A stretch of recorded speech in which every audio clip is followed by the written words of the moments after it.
around the fields of the Eldridge and held it in that area. We didn't understand why this could happen. I don't know whether John von Neumann even understood why, but it did happen. And of course, we had to go back to the Eldridge and smash the equipment so the ship would return to 1943, which it did. The primary reason for this to happen was not anything that we knew about, was not anything which the civilian and government personnel at the station knew anything about as to what was going to happen or why this was allowed to happen. One has to take another look at the agenda of the alien groups, and the person who was the leader, shall we say, that represented all the alien operations and the alien interests in Montauk was a very tall 7-foot Draco who was quite haughty, but I did get to talk with him after a while, and he finally came off his high horse and became sort of friendly. Exceedingly intelligent individual. I found out from interviews with him he had 12 degrees, equivalent to the doctor's degree, a doctorate here on Earth, a doctor of science. As he said, we have 16 disciplines we can get a doctorate's, or what you call a doctorate's degree in. How many do you have? 12. What are you doing to get the other 4? He looked at me straight and he says, I don't know. I haven't gone back to get the other 4. In any case, he represented all of the alien agendas.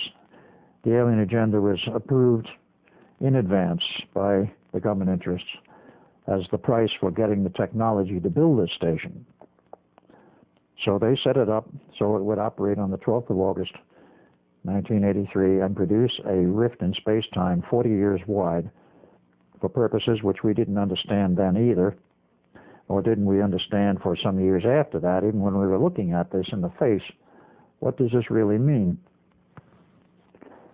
Finally figured out in the 90s that the alien agenda was deliberately designed to produce this rift in space-time, which caused a lot of problems, and had to have a solution for preventing a major cataclysmic reaction in May, for any period of time around 12 August 1963. We built equipment, or I should say, Dr. John von Neumann and certain other scientists built equipment in May of 1963 to prevent the backlash from the time field, because it, in a certain sense, is like an electromagnetic transmission line. In an electromagnetic transmission line, it's perfectly standard electrical theory.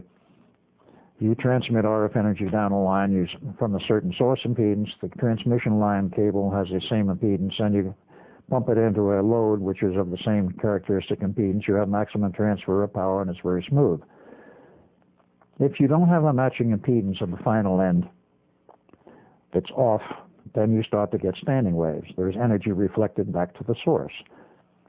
And if these are really out of balance, you get very heavy reflections. A standing wave ratio is a common thing referred to in RF transmission and RF transmission lines. You want a standing ratio of 1, which means it's totally damped and stable and maximum transmission of power with no reflections. Anything other than 1, you lose power and it reflects down the line. It becomes quite a mess. The same thing is true of the time field. If something disrupts the normal function and the flow of time through this field, you can get standing waves in time. And this is what happened because of this disruption in 1943. Of course, after we were past that point, there wasn't much you could do about the 43 end, but the 83 end and 63 point had to be damped. We were the dampers, and according to Levinson's equations, it takes another 20 years, and that is to the year 2003, before it is fully stable of itself. I suppose at that point the government could get rid of us if they wanted to, unless there are other factors involved. There are a lot of loose ends on this whole project, I should say projects. I'm trying to wrap them up and trying to show what happened, and we're trying to understand it still ourselves, all of the aspects of it.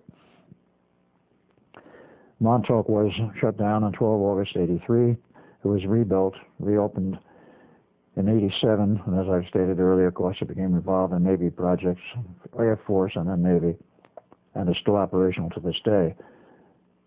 There was other work that has been done on time travel at locations other than Montauk. I'm not privy to that information, other than I do know they exist. There have also been attempts at what could probably best be called re-engineering of history. Science fiction, of course, is replete with these stories and with ideas of how to re-engineer history and change the future.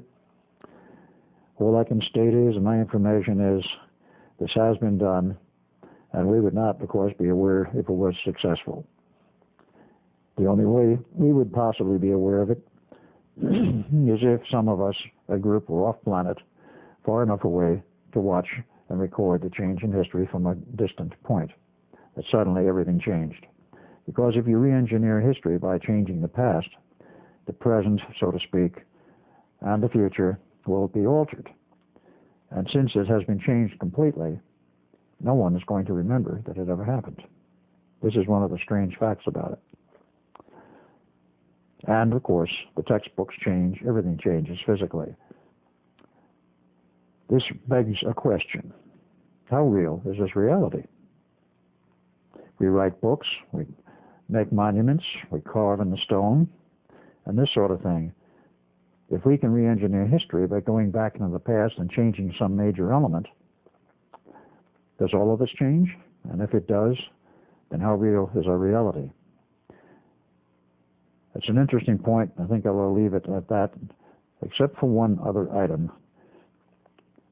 Not the Bilek family of my parents, but the Bilek family of mine. When I married in 1943, of course, there was a son due. We didn't know at that point it was going to be a son or daughter, but in February 1944, a son was born, Jeff Cameron. And as time went on, there were other kids. I'll have to say, honestly, that Jeff Cameron was a legitimate son, number one, and the rest of the kiddies that came along were not exactly legitimate. Being in the Navy, and as the Navy had me traveling in the period when I was at Los Alamos, I was all over the state and all over a number of locations, and I had a problem like my father. The girls wouldn't leave me alone, and I couldn't say no. So like my father, there were a few additional children around, and I've only been able to track down number 2 and number 3. Number 2 I've seen personally, a man by the name of Morgan. Number 3, at this point I'm quite sure, David. Number 4, I do not know where he is, with the first name of John. Number 5, maybe a daughter, but I have no data or whatever on that. This is an ongoing pursuit at this point to find out where they all went, what's happened to them. And even though there have been many attempts on my part to meet with Jeff, they have all been thwarted. I do have a picture of them, and I'm going to put this up and show it, because I want this as part of the document. This picture was taken at the time when he was age 20 as part of a New Mexico State Fair contest, probably 4-H. This is a blow-up from the original photo. The last time I saw him was actually about 1952 with the family. And of course, at that point, he was 8 years old. In this picture, he's about 20. Today, he's 54, 55. I've not seen him since that time in 1952. In spite of the 10 years of attempts, they've all been deliberately thwarted by powers unknown. And today, to the best of my knowledge, he's under the protection of the military because a contract was put out on his life in excess of $10 million. Somebody wanted him dead. That occurred in 1998. From that point on, I guess there's not much more I can say about my family. I'm still trying to find them. A little late, but better late than never. I will close here, except that I will do an epilogue, and a few other points will be raised in that, trying to recover, and shall we say rehash the whole thing, a summary, if you will. Let's take a break.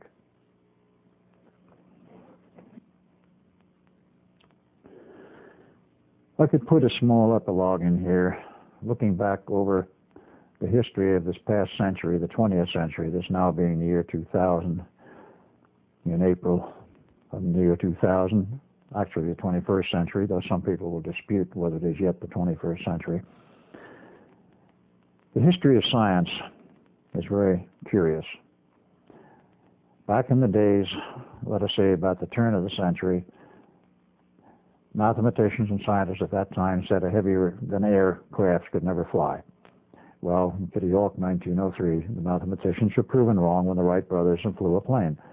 And of course, we know the rest in terms of history as to what has happened in terms of aircraft. Along about 1947, of course, with the mathematical controversy existing well prior to that, mathematicians insisted no plane could ever fly at the speed of sound or faster. It would fall apart. Well, on 28th of August, 1947, that was proven wrong when the BIELEK 1 flew at Mach 1.05, slightly faster than the speed of sound, a rocket-propelled aircraft. I was involved as an observer on that project. But again, the mathematicians and the scientists were proven wrong. Today, and actually going back into the 40s, many scientists and others have said that time travel, that's impossible. That could never be. It's against nature, etc., etc. Time is an illusion. Therefore, how can you travel through an illusion? Well, unfortunately, time is an energy. The time field is an energy. And if you want to say it's an illusion, so is our whole reality. From another viewpoint, another standpoint. If you get outside of it, some of our renowned gurus of the Far East and of the Himalayas, after many years of meditation and self-denial and such, apparently have broken through to enough of a level to say what we call reality is an illusion after all. But we live in it, and we accept it. And, of course, as science has learned over a period of years, there's more than one reality. There's 7 parallel realities. Dr. Tiller of SRI has stated that, and others have stated that, and written papers on it, I might add. There have been papers written on the subject of time travel. Yes, it might be possible, but nobody really knows. Even such an esteemed man as Albert Einstein, as at one time or another, said that time travel may be possible, but he also postulated in his general theory of relativity that nothing could exceed the speed of light. And that was in his mind, and many scientists, because he was so esteemed, the limiting speed in the universe. And consequently, you could not, under that theory, go fast enough to go traveling in time. And at that point, he didn't even consider necessarily there was a time field. The concept of a time field came from Norman Levinson, and also came later from the unified field theory of Einstein, still classified. The scientists who worked on this project for invisibility were dealing with time, but not with the primary function of traveling in time. The idea was to warp time, if you will, sufficiently that an object would become invisible. And it did become successful. Some years after that, with the Montauk Project and the work that led up to it, as well as German research during World War II, we learned how to actually travel in time. I might add, there was another project back in 1938 in which we learned a little bit about time travel then, before World War II. How far back the German research goes in time travel, I do not know. I'm not aware of it, except that they were successful, at least to some degree, during the period of World War II. They were all successful with a number of other things. Everybody has said, again, a scientific viewpoint, that gravity is an inherent function of matter, i.e. matter attracts matter, and there's nothing you can do about it. The larger the mass of the planet, the stronger the gravity field. Well, such was the accepted theories for a great number of years. Then along comes NASA, and they try to get a rocket to land on the moon. Not land at first, they merely wanted to crash it on the moon. The first attempts, they missed by over 200,000 miles. I cannot understand how they did succeeded in doing that at this point, but after reading some of the texts put out by engineers later, one of the most important ones being a book entitled Operation Moongate. I do not know if it's still in print or not, but the author, an engineer who wrote that book, pointed out that NASA had to find out, and the hard way, that the gravity neutral zone, which they postulated was about 25,000 miles off the surface of the moon and would correlate with an assumed gravity on the moon of 0.16 that of the Earth, was grossly incorrect. When they finally got to doing their recalculations with their very good computers and more attempts to hit the moon, when they kept getting closer, they finally found out that the moon's gravity was not what they had assumed. It was much heavier, much stronger. At first they said about 0.6 of that of the Earth. Today it's assumed to be about 1. And if you look very carefully at the photos of the astronauts on the moon jumping with their boots and leaving heavy boot prints in the sand, though they show it in slow motion to give the illusion that they're jumping great distances, they're not. And they never jump more than about 8 inches to a foot off the surface, which any good athlete can do on Earth. That implies, of course, that the earlier assumptions that they'll be able to jump 6 or 8 feet in the air and jump a stride of approximately 75 feet were proven to be totally false. So we get back to two things. One, gravity is different than was assumed by Sir Isaac Newton. The more modern theories indicate very strongly and have been proven that it is an external field. And it took a 2-year delay in NASA's program to get to the moon to resolve all of this. And of course, then came into play some of the further research of the Germans connected with this point. Namely, can you provide what is loosely called an anti-gravity field, which could be said to be a gravity propulsion system which opposed the gravity of the Earth, or a shield? They did develop a system which would produce an anti-gravity field, that is a gravity field working in the opposite direction, so an object could be propelled upwards without using rocket thrust or this sort of thing. The Germans had some successful systems going in 44, 45. And all of that material, all of that research, of course, came to the United States after the war.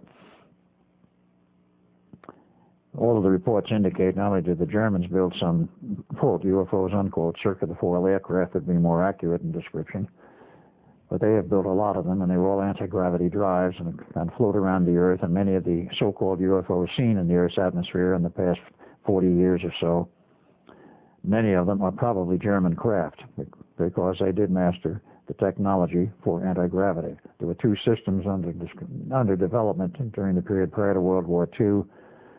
One is by the SS Group 2, and then Special Internal Group, and also a very renowned scientist from Austria who developed a system also that worked. We inherited this, and then when it came time to figure out how do we get to the moon and back, i.e. take an astronaut to the surface of the moon and return him to Earth, we were confronted with a very massive problem. And that was, if the moon's gravity is very close to that of the Earth, and the gravity neutral zone is some distance out, perhaps 100,000 miles into space away from the moon, putting it nearly in between, halfway between, what do you do about it? It takes a Titan V at 5 million pounds thrust and all of the fuel that it carries to get the payload called the moon orbiter and the pod out of the Earth's atmosphere, across space, and into orbit around the moon. Okay, you get there. You land on the moon. Now, if the moon's gravity is the same or close to being the same as the Earth's, how do you get off? The little rocket thruster they have on the back of the LEM is nothing but a thing for show, because it could not possibly produce enough thrust to get off the moon. Its purpose was to guide it down to the surface of the moon for the proper landing with the platform. When it takes off, it leaves the platform behind and goes straight up. And anyone who's seen the videos, which have been played many times, of that LEM leaving the surface of the moon, it takes off in a great rush. Dust apparently stirs up all kinds of things from the surface, and it goes back into orbit and connects with the orbiting vehicle and then returns to Earth. If it were actually using rocket propulsion to get off the surface of the moon, it would have to be something essentially the size of a Saturn V. Now, how are you going to get a Saturn V to the moon and all of the components necessary, and the fuel and so forth, so that a Saturn V could return the astronauts to Earth? As a practical engineering matter, it's virtually impossible. They solved it, of course, and they've never told the public how they solved it. They had, of course, anti-gravity drives. We've had them for years, decades. And when Apollo 11 landed on the moon, the astronauts, happily there, and of course a great history point for mankind, radioed back to Earth, to NASA, and says, hey, we got visitors here. NASA says, and this was monitored by amateurs in Europe at the time, and they were not on secure communication links. We got visitors here. Yes, we know about it, NASA replying. Well, who are they? Well, we'd rather not say. Well, as the astronaut's asking Houston, are they Russian? No. Are they aliens? No. Well, are they Americans? Yes. Needless to say, those astronauts were very pissed off when they got back to Earth. They're saying, in essence, all that we've been used for in this trip is PR. They have other systems to get up there that are better than what we have used. It was absolutely correct because they had anti-gravity drive secret ships, and they were there waiting for the crew to arrive by means of rocket. And in a way, their own way, welcome them. And then, of course, disappear into whatever area they wanted to do.